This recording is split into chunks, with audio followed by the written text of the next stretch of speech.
On March 6, 1521, about a year and a half since they left Spain, the expedition reached 13 degrees north and 144 degrees east and sighted Guam.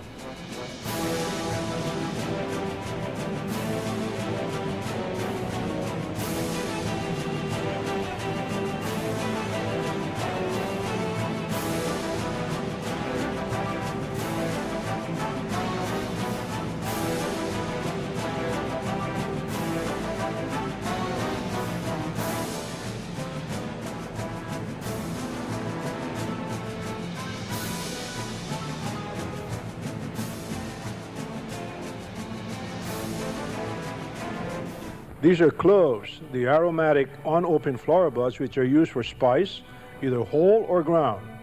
You can find them these days in any market. There was a time, however, when the primary sources of these spices were two islands in the Moluccas, Ternate and Tidor, highlighted on this map and located almost on the equator, about 600 miles or so south by southeast of the Philippines. Ferdinand Magellan, a Portuguese, was in his country's service when he first sailed to the Moluccas by going to the southern tip of Africa to the Cape of Good Hope and then sailing eastward across the Indian Ocean to the Moluccas. Although he had distinguished himself both in sailing and in battle, he fell in disfavor with the King of Portugal and was eventually dismissed from its service. In 1517, he entered into the service of Spain after becoming a citizen of that country. He was successful in persuading the King of Spain that he could find a different route to the Spice Islands. On September 20, 1519, an expedition of 5 ships under Magellan's command left Spain, and almost immediately, Magellan had trouble with the captains of his ships, all Spanish, who resented being under the command of a Portuguese. By the time Magellan and his crew cleared the southern tip of South America and entered a new sea, his men were on the verge of starvation, and many were suffering from the sailors' most feared disease, scurvy. The sea was calm and peaceful, and Magellan named it Oceano Pacifico.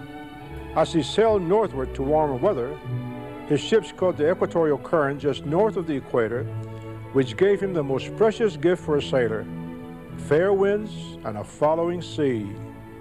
The currents carried them westward to the relief of the crew. Some accounts of this good fortune in the weather attributed it to divine intervention.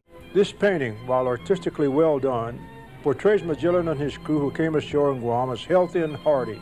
A more likely scenario was that they were gaunt, diseased, and starving.